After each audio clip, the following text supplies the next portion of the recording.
Thank you so much, everyone, for staying with us now.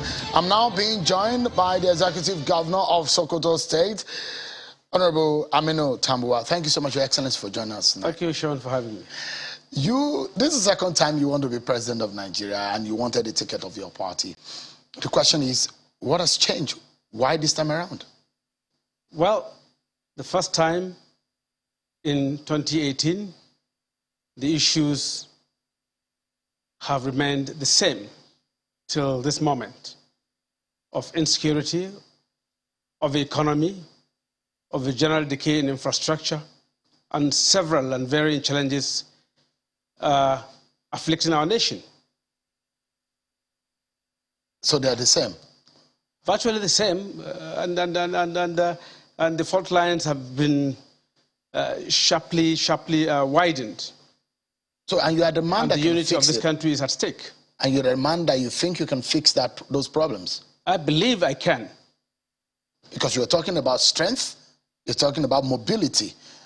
Beyond mobility and strength and being youthful in look and all that, I mean, don't you think that this nation deserves more than all that? This nation deserves more than all that. I've been talking about competencies. I've been talking about someone with the requisite experience of operating a federal governance system in Nigeria, and someone who has the knowledge and experience of the complexities of Nigerian state. And I believe that I possess those qualities. But, I mean, the big question now is where you come from. There are some of your friends that have challenged the sensibility of wanting the presidential candidate of the party to come from the north. And, for example, the governors of the South, they met yesterday, and they said the South is the backbone of the PDP, and they want the ticket to go to the South.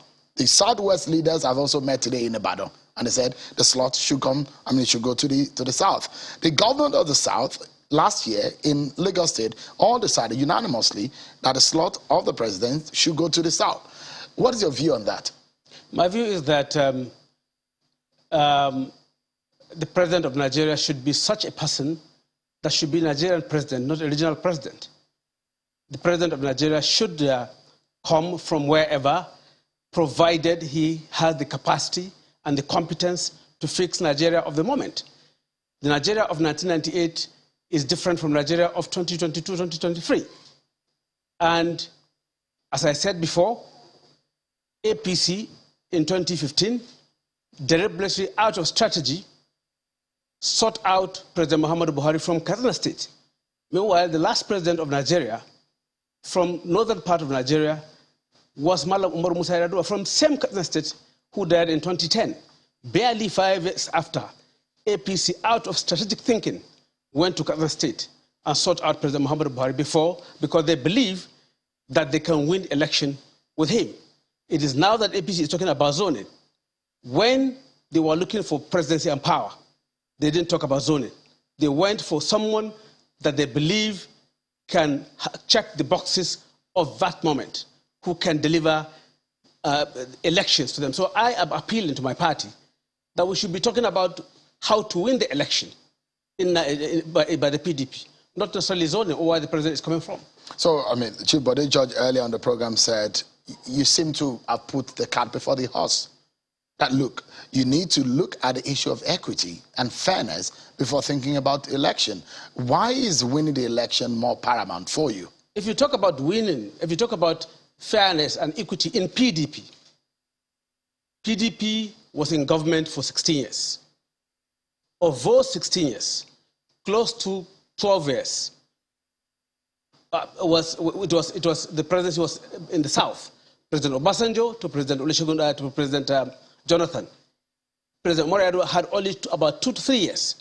So in PDP, if you are talking about equity and fairness, the presidency, if you bust zone, should come to the north. If you talk about the return of democracy in the Fourth Republic, by the time President Muhammadu Buhari would have finished his second term, would have had democracy for 24 years. Out of those, 10 years to 14 years were presidency from the South, 10 from the North. So where do you place equity and fairness? So but why do you want to make it back-to-back? North, back-to-back? Why not north and go to the south, then go back to the north? No. Doesn't that look lopsided? No, it's not. If it's a north, not necessarily. Not immediately not after necessarily. north. Well, I've been talking about. I'm making the point that we want to win election. We must think of how to win an election, and demography is key in winning an election. And as I said, APC, out of strategic thinking, went to Katsina, where the last president from the north came from, because they were planning to win the election. So what is fundamental for PDP as at today is to win. Then after winning, then we can continue to do the delicate balancing of power sharing. You think you can win the election when the chips are down? Convincingly. You can defeat this APC, no matter who they bring forward? Roundly. I have that conviction. How do you speak to your brother, Atiku Abubakar? He is my uncle, not my brother. I have a lot of respect for him. What have you agreed with Bukola Saraki and Governor Mohammed? Well, it's work in progress. We are talking to ourselves, and we shall approach Atiku Abubakar himself and other aspirants in the PDP to see how best we can all come together and stabilize our party and reduce the tension in our party and the polity, and see how best we can, if possible, work a consensus. It has worked for us, and that was how we brought, for the first time, Dr. Yochi Ayu, to be chairman of the PDP. So it's not new to PDP, especially in recent times. What would you be telling Atiku Abubakar? How do you mean? Are you able to tell him to his face that he should step down for you? Not yet. But are you able to tell him as your uncle? I said not yet. No, I'm asking if you will be able to confront him face to face, a politician to a politician. We'll put the arguments across. We'll put the arguments across. You think you're a better candidate than himself? I'm not saying that I'm better, but all I know is that I possess the qualities, particularly when you are talking about Nigeria of today, that can deliver the votes for PDP. So the people will ask you the question. Let's say that charity begins at home. If you want to be Nigeria's president, what have you done to the people of Sokoto State? What legacy would you say you have left? This is going to be your 5th or 6th year in being the governor and the M of affairs in Sokoto State. Well, if you know Sokoto of 2015 and you go to Sokoto today, you will see the difference in terms of infrastructural transformation, in terms of policies that were put in place that have made Sokoto to be #1 by the assessment of the World Bank, processed and warehoused by the Ministry of Finance, and SIFTAS, transparency and accountability. Sokoto is now second best in terms of ease of doing business, and we have done a lot in the educational sector. We have reduced significantly the number of out-of-school children.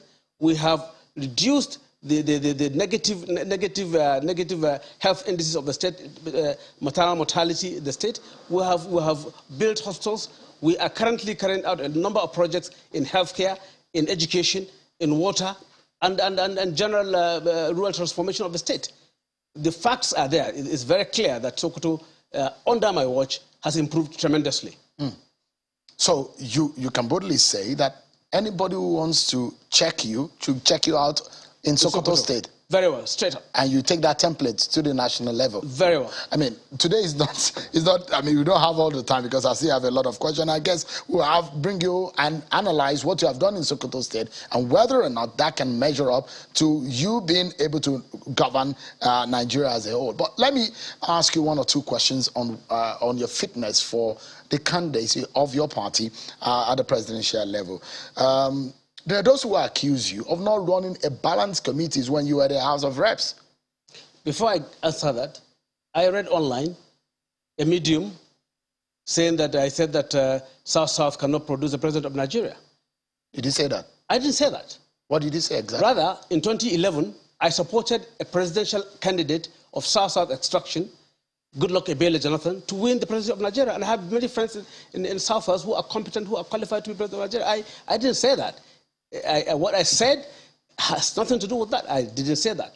So back to the question of balancing committees in the House of Reps. We ran a very transparent, all-inclusive House of Representatives of the Federal Republic of Nigeria in the 7th House of Reps. The facts are there. When you talk about balancing the committees, for the first time, Committee on Upstream was in the Southwest. Committee on Health and Appropriation were in the South-South. Committees on Works, Aviation, Foreign Affairs were in Southeast. Committee on Water Resources was in the North Central. Committee on Agriculture, Police were in Northeast. Committee on Education, Defense were in the Northwest. Even the new committee we created on diaspora was in the Southwest, and we gave it to Abike Dabiri.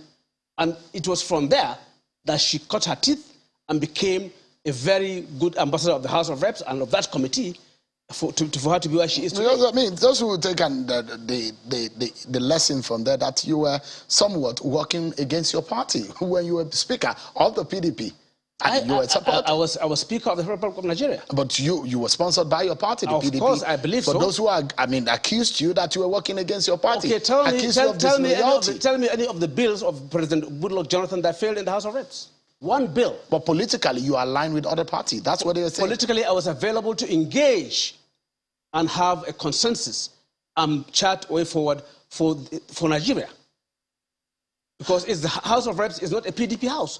It's House of Representatives of the Federal Republic of Nigeria. You're very firm and very strong on your stance of the openness of the zoning, that you don't want your party to box itself. What is the danger if your party go against your stance?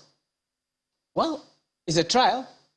I am maintaining my position. I may not say there's any danger, but what I'm saying is that I, as a politician, and from the indices, my party stands to have a better opportunity as at today, because time is running out of my party to make a formal position on zoning, especially when forms are being picked and almost issues are being joined on the presidency of this country. So it may be a bit too tight. I'm telling your party tonight that Tambuwal is a man. Very well. And not only my party, but Nigerians. I have two quick questions for you, and I just have about 60 seconds to close the program. The first being that the APC had said there are plans by the PDP to destabilize this country, and the DSS had also come out that in some part of the country in the north, there are plans by leaders of the opposition and some very influential leaders to destabilize this country. How do you react to it? I'm not aware of that. I don't know the source of their information. It's up to them to justify what they have said or to establish their case against those individuals. On a final note is on the issue of security. Your state is embattled by this issue of insecurity. What solution comes to mind for you that can permanently fix the issue of banditry and insecurity in Nigeria? First, addressing those issues that gave rise to it, issues of education, educating the public, getting the youth educated, employed, and of course, deployment of more personnel and technology. Should you be president today, Governor Tambuwal, how long will it take you to fix the insecurity problems? I can't say how long. Sean. But how easy is it to fix it? I have an idea of what to do. We must take it to the community level. We must go and address the issue of state police and get security closer to the people. So you will go to the National Assembly for a bill on state police? Is that what you will do? If it means me, Tambuwal, as President of Nigeria, taking the bill personally to the President of the Senate and the Speaker of the House of Reps, I will do so. Because I believe it's one of the interventions that we need as a matter of urgency to nip the issues of security challenges in the bud. Governor Aminu Tambuwal, Executive Governor of Sokoto, said, many thanks indeed for coming tonight. And I wish you the very best in your pursuit of being Nigeria's president. Thank you. Thank you so much for coming tonight.